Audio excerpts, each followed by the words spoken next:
Habang hindi pa tiyak ang tigil putukan sa Iran at parehong inaangkin ng US at Iran ang tagumpay, may isang bansa na tunay na lumitaw na panalo.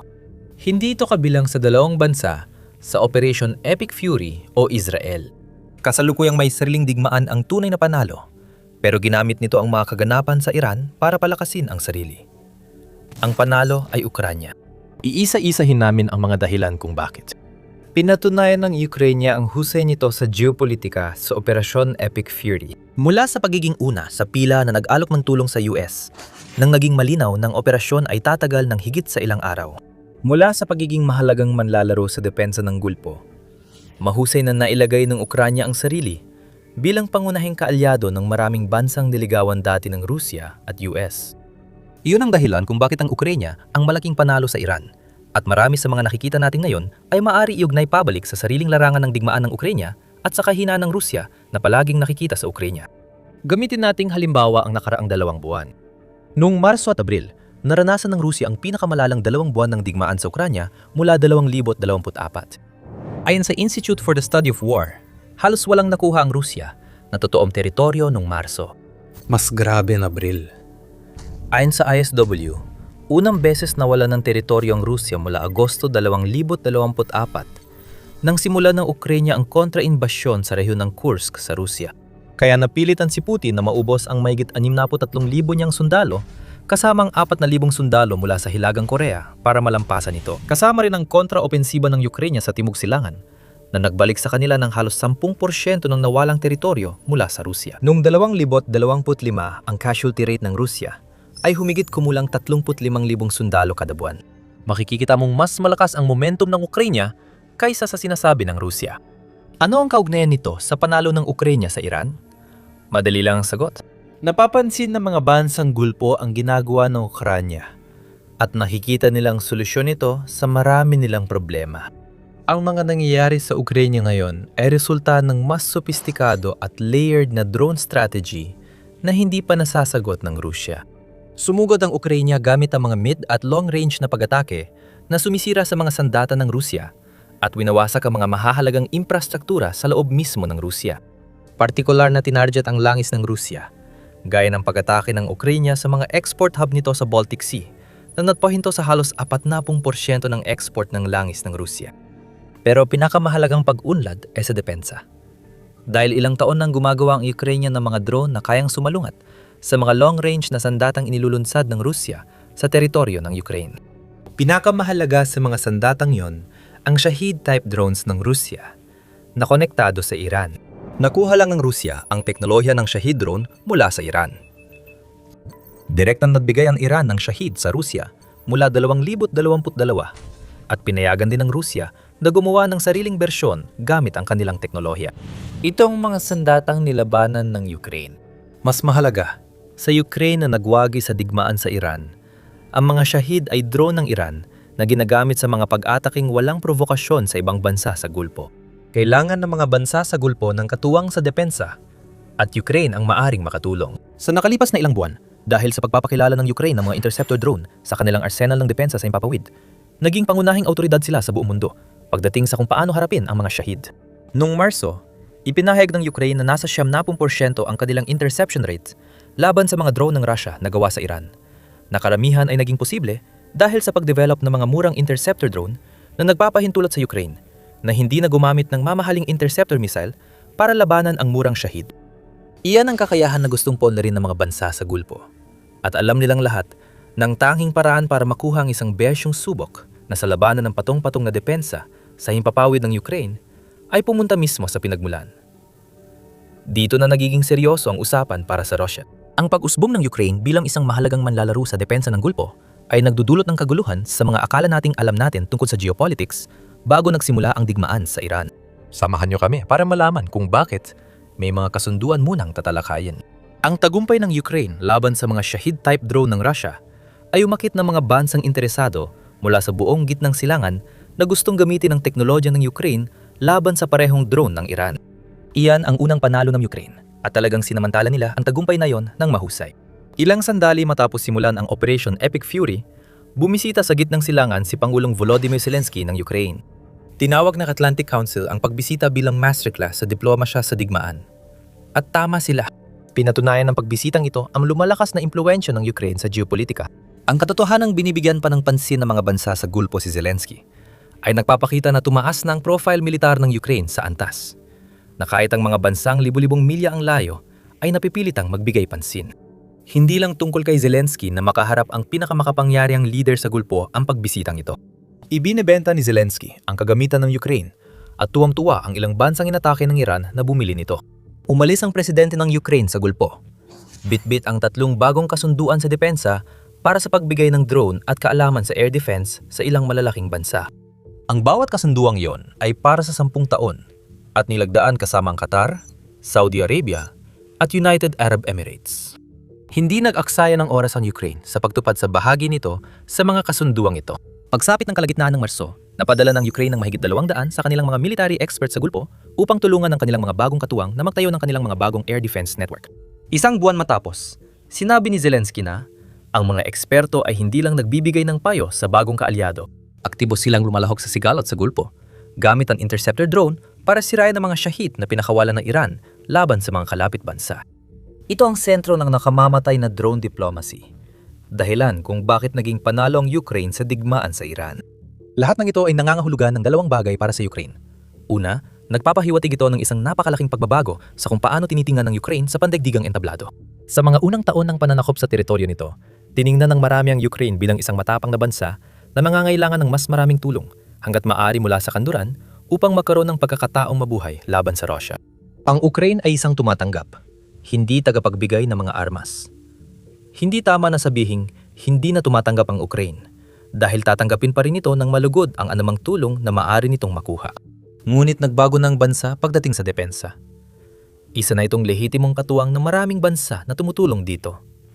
At sa kaso ng Gulpo, naging tagapagtustos na ito.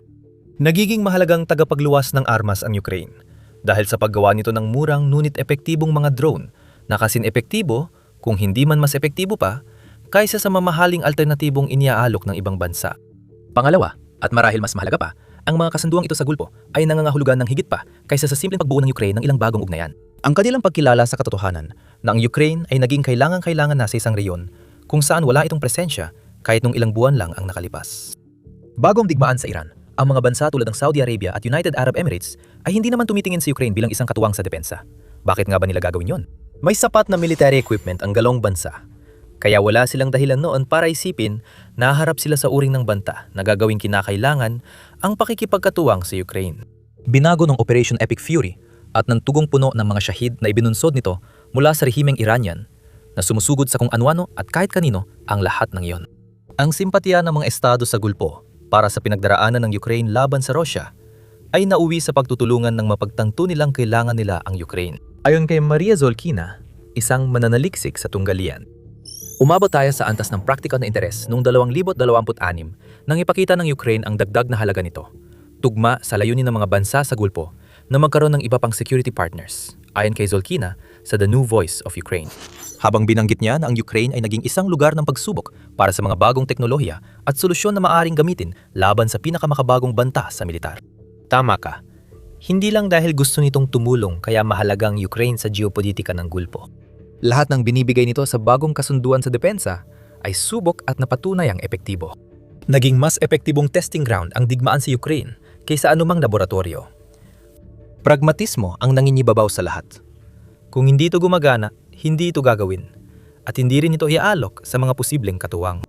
Ang dahilan kung bakit tinalakay natin ng husto ang mga tagumpay ng Ukraine sa labanan ay dahil ang mga tagumpay na ito ang patunay na talagang epektibo ito.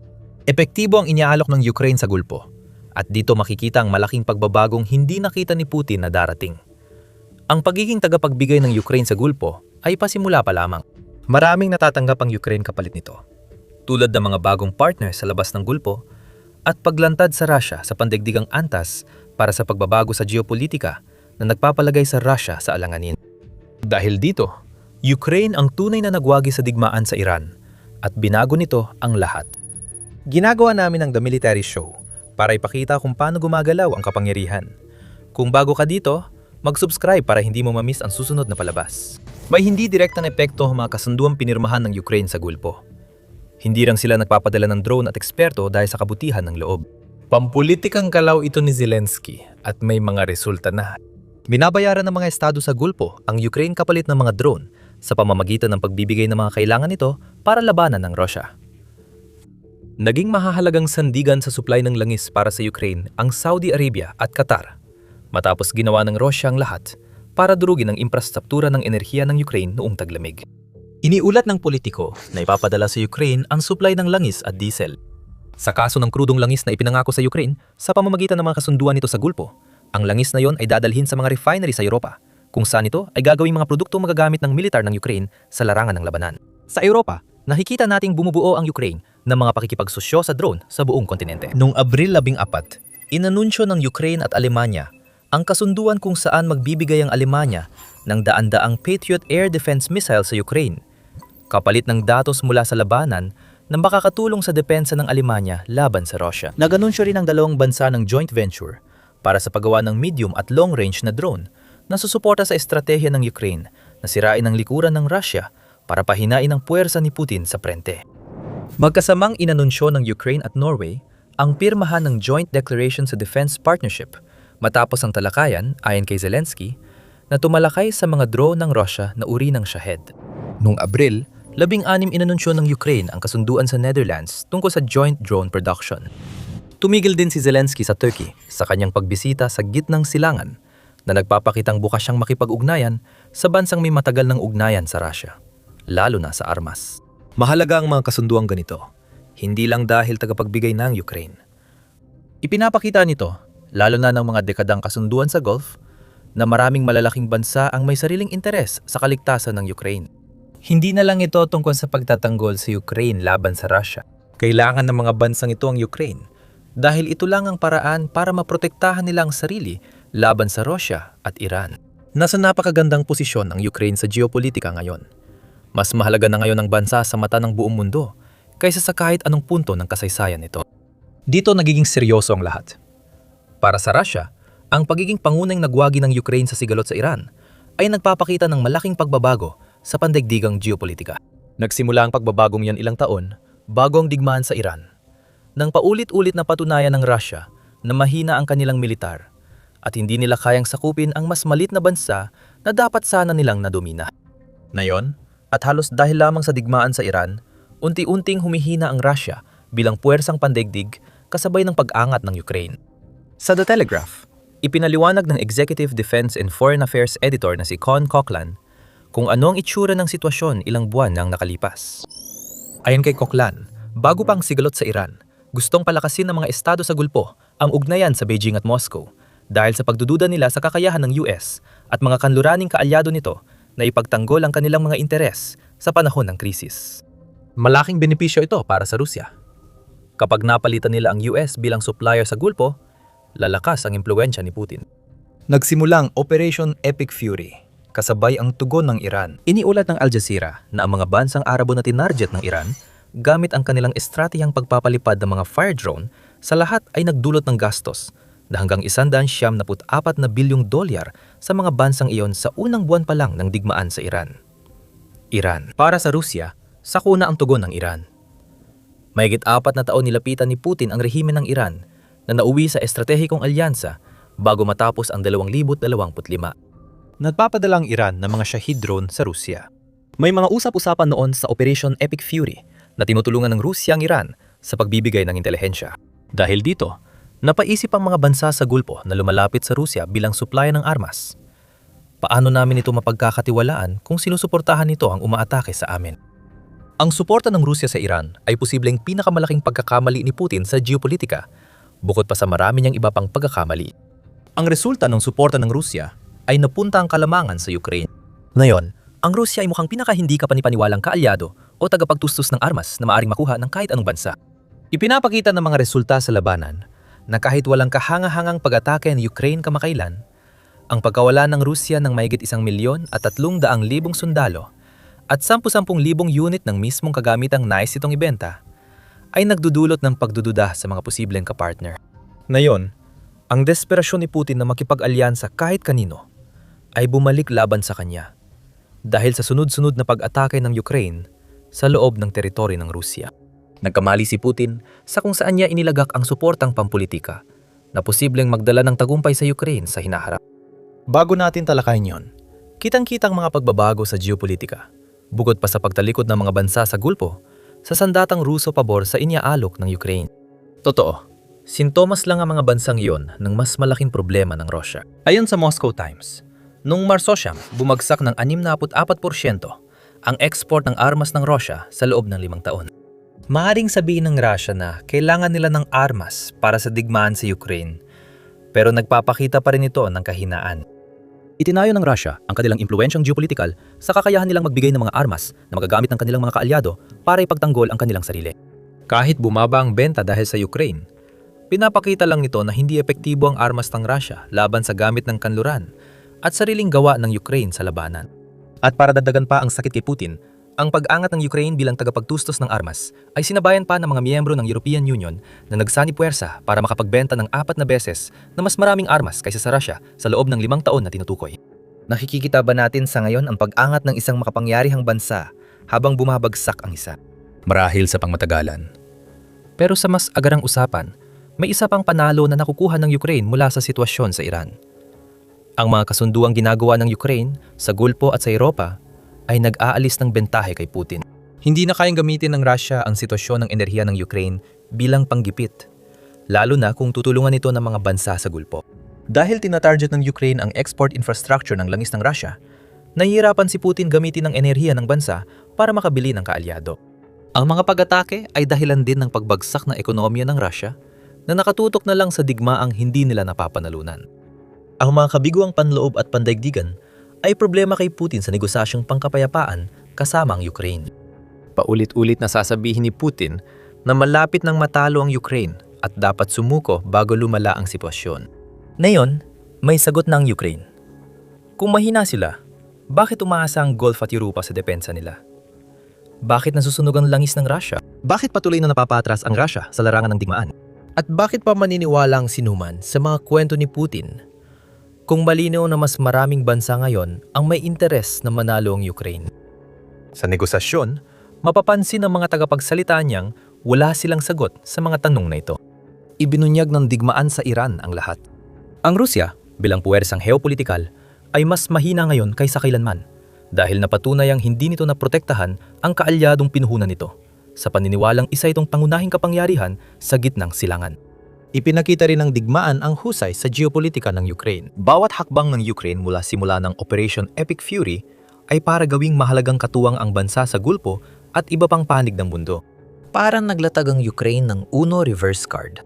Wala nang natitirang baraha ang Russia, kaya ang magagawa na lang nito ay manood, habang nagiging hindi inaasang magwagi ang Ukraine sa isang digmaan na nangyayari libu-libong milya ang layo mula sa teritoryo nito.